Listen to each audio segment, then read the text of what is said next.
Burger اور پیزے کی پیداوار کو کیا پتا کہ صحت کس چیز کا ہے.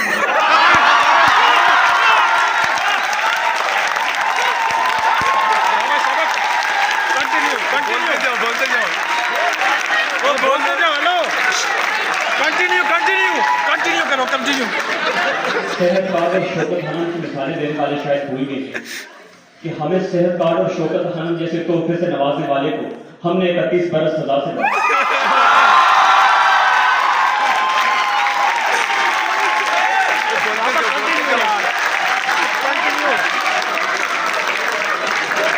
ہم ایسے ملک میں زندہ ہیں جہاں ہر شخص ذاتی مقامات حاصل کر رہا ہے. دودھ میں پانی ملانے والا پیتا گجر، جعلی ادویات بیچنے والا ڈاکٹر غریب اور آٹے میں پسا ہوا پاؤڈر ملانے والا حاجی رمضان کی حکومت سے بابا ہے کہ وہ ہمارے فیوچر کا اچھا اقدام کرے. اگر مجھے پتا ہوتا ہے کہ دنیا اتنی بیزی تو بے رحم ہے تو میں اپنی ماں کے پیٹ میں خودکشی کر لیتا تھا.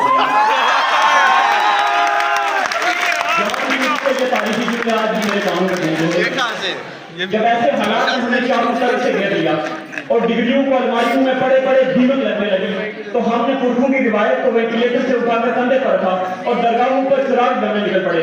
76 برس غربت کی چکی میں پسنے کے بعد جب ہم نے اپنے مطالبات زمینی خداؤں کی بارگاہ میں رکھے تو ہمیں دلاسو بری لوریوں سے نوازا گیا.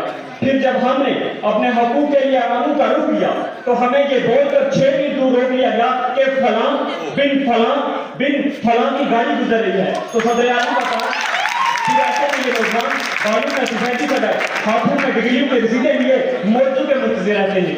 ایک طرف پاکستان میں ہر سال 3,52,000 بچے غربت اور بہترین میڈیکل سہولیات نہ ہونے کی وجہ سے موت کا شکار بنتے ہیں تو دوسری طرف 1 لاکھ نوجوان غربت اور بے روزگاری سے تنگ آ کر خودکشی کر لیتے ہیں. مگر حقیقتیں ننگی ہوتی ہیں. صدر اعلیٰ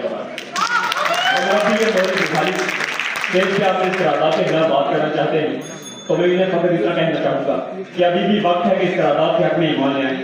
مگر نہ ایسا نہ ہو کہ درد بنے درد رادوا، ایسا نہ ہو کہ تم بھی مداوا.